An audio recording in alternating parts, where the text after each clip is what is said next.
Explorou a morte da minha mãe e tornou a vida do meu pai um inferno porque você é rico e importante? Seja exposto na frente de todas as pessoas importantes da cidade e perca seu status social. Então contei essa história para minha namorada e ela sugeriu que eu a publicasse aqui. Antes de começar, um pouco de contexto sobre minha família. Meu pai é um homem trabalhador típico, vindo de uma família pobre, e trabalhou praticamente a vida inteira. Minha mãe, por outro lado, vem de uma família muito importante e respeitada da minha cidade. Sua família é rica, tem conexões fortes e são amigos de praticamente todas as pessoas importantes da minha cidade, desde o prefeito e sua comitiva até policiais e empresários. Agora, meus pais se conheceram há muito tempo e se apaixonaram instantaneamente. Logo se casaram. A família da minha mãe não gostava do meu pai desde o início. Eles o viam como um plebeu pobre e uma desgraça para a família.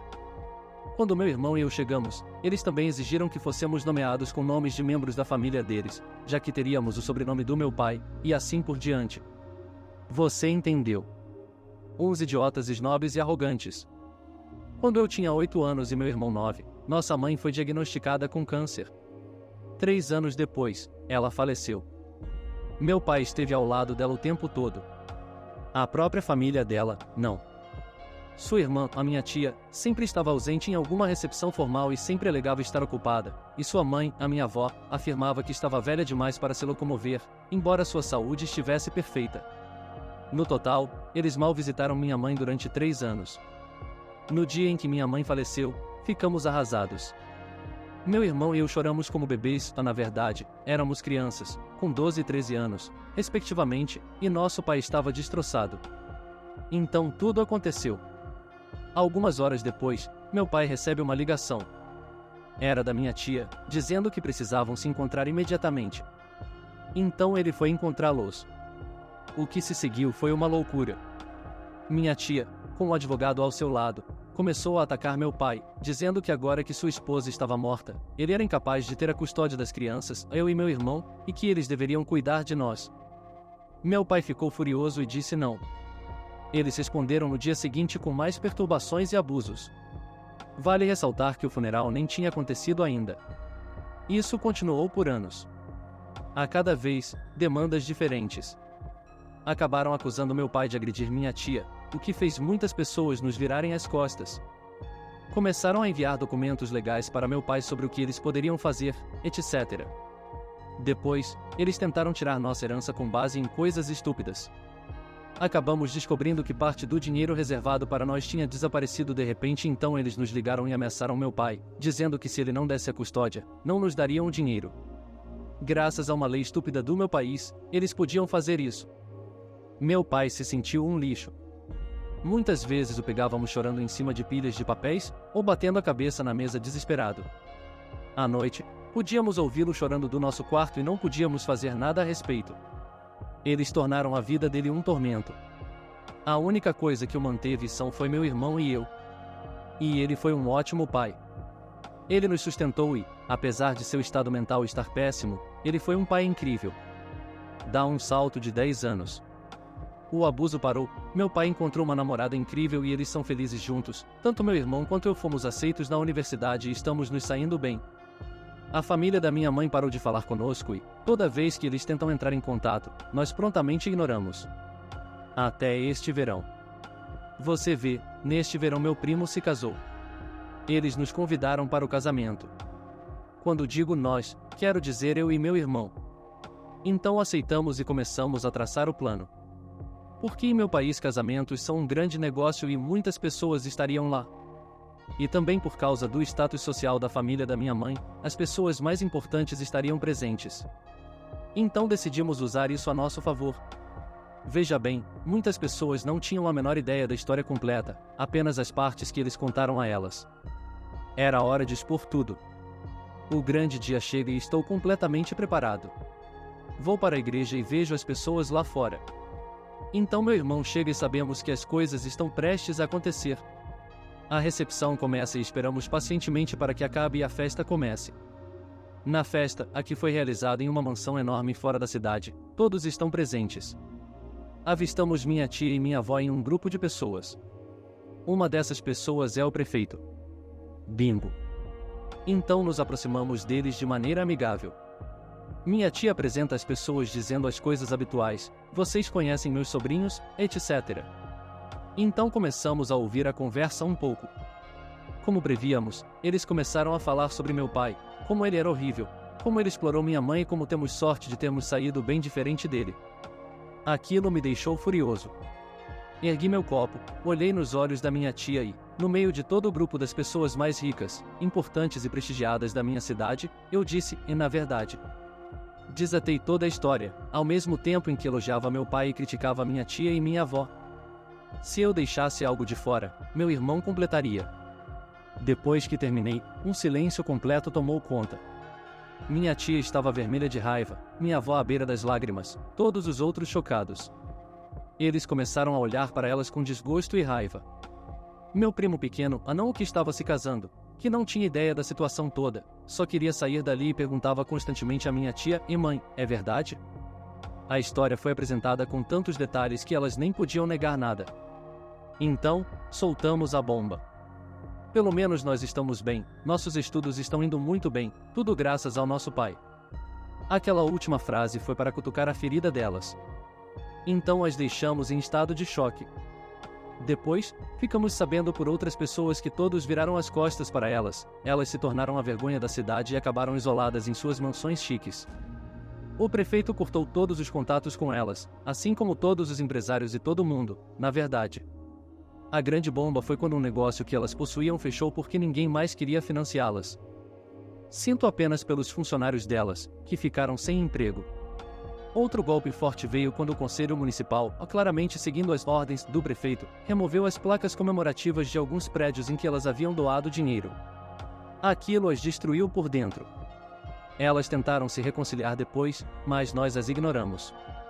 A coisa mais linda foi quando meu pai soube do que fizemos. Ele estava radiante, vendo os ricos e arrogantes idiotas que o atormentaram caírem assim. Não mexa conosco, mesmo se for família. Edit 1 porque vi muita gente se perguntando sobre a lei. A lei em si não era tão simples. Não existe uma lei que permita diretamente que as pessoas simplesmente peguem o dinheiro da herança. No meu caso, eles puderam fazer isso por causa de um documento legal que minha mãe não assinou antes de sua morte. Você pode dizer que foi um pouco culpa da minha mãe. No final, conseguimos recuperar esse dinheiro por meios legais. Edit 2, caramba, foi dormir, acordei e explodiu. Muito obrigado, pessoal. Eu realmente aprecio isso. Também vou contar para o meu pai sobre suas palavras gentis. Ele não vai admitir, mas ficará animado quando eu contar. E é a primeira vez que recebo uma medalha de prata. Obrigado novamente. Está gostando do vídeo? Me ajude na meta dos 1 milhão de inscritos. Inscreva-se, deixe o seu like e comente. A ex-namorada era golpista, então eu a coloquei na prisão. Abracadabra, eu destruí a família dela também. Por volta do tempo em que consegui meu primeiro emprego em tempo integral e terminei a faculdade, decidi que estava pronto para me aventurar e começar a namorar. Ouvi falar desse aplicativo incrível através de alguns colegas de trabalho, a uma coisinha chamada Tinder, e decidi experimentar. Depois de cerca de uma semana no aplicativo, finalmente combinei com uma mulher que chamaremos de Thalia. Thalia morava em uma cidade diferente da minha, mas no dia em que combinamos, ela disse que estava visitando uma prima. Trocamos mensagens pelo aplicativo e, depois de verificar que ela era real através de seus perfis no Facebook e Instagram, trocamos números de telefone. Ela disse que trabalhava em tempo integral, tinha um apartamento e um carro próprio, e ainda assim estava solteira. Conversamos por cerca de 2 semanas no telefone, sempre à noite depois do meu expediente de trabalho, antes de finalmente ter uma chance de nos encontrarmos quando nossas agendas coincidiram. Dirigi meu velho Honda Civic de 1996 para a cidade dela, passei a noite de sexta-feira lá, esqueci onde jantamos naquela noite, e de manhã tomamos café da manhã no Waffle House.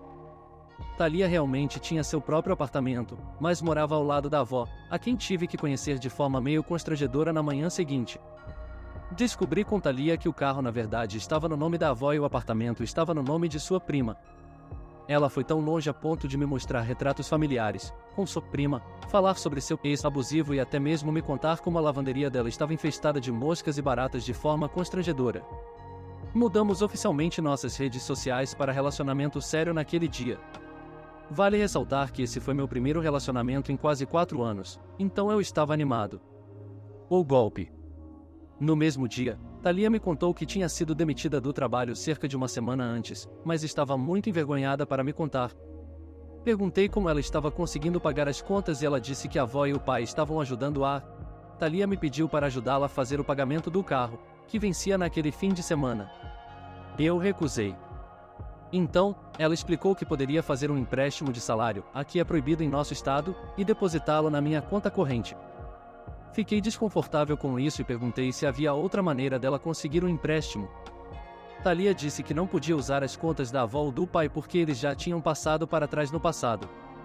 Eu achei estranho, mas ela começou a chorar. Então, liguei para meu banco, onde tinha uma conta desde a formatura do ensino médio, e abri uma conta corrente vinculada. Dei a Thalia o número da nova conta corrente e o número de roteamento. Thalia entrou em contato com uma empresa de empréstimo de salário em Alabama e até domingo de manhã, o dinheiro estava na minha conta corrente vinculada. Conforme combinado, dei o dinheiro a ela. Thalia prometeu pagar o empréstimo em 2 semanas.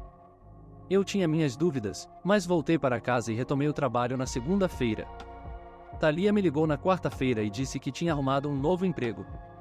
Perguntei se ela tinha resolvido o empréstimo com o primeiro pagamento. Ela disse que sim, mas ainda assim foi cobrado em $47 2 semanas depois que ela fez o empréstimo. Liguei para o meu banco, liguei para Thalia para verificar se o empréstimo estava em seu nome e cancelei a cobrança do empréstimo de salário, já que eu não era o titular. Thalia e eu combinamos de nos encontrar no fim de semana do Memorial Day, 2 semanas depois. Ela disse que o pai dela tinha dado um cheque no valor total do empréstimo a $1.800 e que ela depositaria na minha conta perto dela. Como um tolo, deixei ela depositar o cheque logo antes do fim de semana do Memorial Day. 2 semanas depois, a empresa de empréstimo de salário cobrou mais $47, além das taxas de penalidade, e mais $47. O cheque de $1.800 foi devolvido.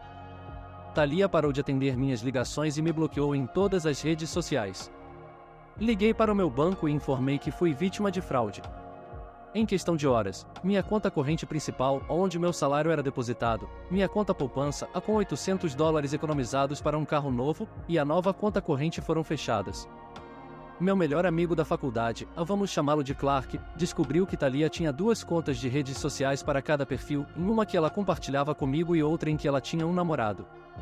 Sua prima das fotos de família na verdade era o namorado dela desde o ensino médio, a Thalia tinha 23 anos. Seu namorado, vamos chamá-lo de Jason, estava na prisão, mas pelas postagens nas redes sociais, ela o visitava pelo menos uma vez por mês e tinha planos de se casar com ele.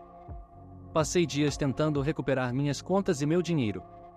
Um dos representantes do meu banco, junto com Clark e minha mãe, me aconselharam a apresentar uma queixa por fraude. Meu banco me enviou pelo correio uma cópia do cheque devolvido para fins de investigação criminal, e mostrava o nome de Jason como proprietário do cheque, e não o nome do pai de Thalia. Foi quando decidi me vingar. Como mencionado anteriormente, o apartamento de Thalia tinha uma pequena infestação de baratas e moscas na lavanderia. Enquanto eu buscava agências legais para prosseguir com as acusações de falsificação do cheque, fraude, etc., descobri o nome e o número de telefone do complexo de apartamentos de Thalia. Deixei uma mensagem para a administração do complexo informando que tanto Thalia quanto sua avó tinham apartamentos sujos. Dentro de uma semana, Clark me mostrou que Thalia havia postado um pedido de moradia temporária para ela e sua avó, pois seus pais não permitiam que ela se mudasse. A empresa de empréstimo de salário de Thalia começou a me ligar, já que Thalia havia dado meu número de telefone em vez do dela e eles ainda não tinham recebido o pagamento. Eu ainda estava analisando minhas opções legais na época. Um dia, atendi a ligação e informei ao representante que Thalia havia usado fraudulentamente minha conta corrente. O representante que me ligou me transferiu para o departamento jurídico, que ficou muito interessado. Descobriu-se que a avó de Thalia e seu pai deviam à empresa de empréstimo de salário. Separadamente não era muito, mas a empresa de empréstimo de salário tinha evidências suficientes, junto com minha denúncia, de que Thalia era líder usando as contas de sua família. Entreguei minhas provas, incluindo as mensagens de texto de Thalia prometendo pagar, a cópia do cheque devolvido e os extratos bancários. Até o final do ano, Thalia foi presa por várias acusações. Sua avó e seu pai também foram presos, mas fizeram acordos para acusações menores em troca de fornecer evidências contra ela. Eu não precisei testemunhar no julgamento, mas fiquei informado, e a avó de Thalia teve um ataque cardíaco leve quando foi presa e teve um mais grave durante o julgamento. Não tenho certeza se sua avó sobreviveu ou faleceu após o julgamento. Apesar disso, Thalia foi para a prisão por múltiplas acusações e cumprirá mais de uma década atrás das grades. Comentários. Boa história. Muita apreciação. Espero que você tenha sido devidamente reembolsado pelos danos. Ótima história e estou feliz que ela tenha recebido o que merecia. Ela fica com o namorado também. Ópios aproximou. Obrigado por chegar até aqui.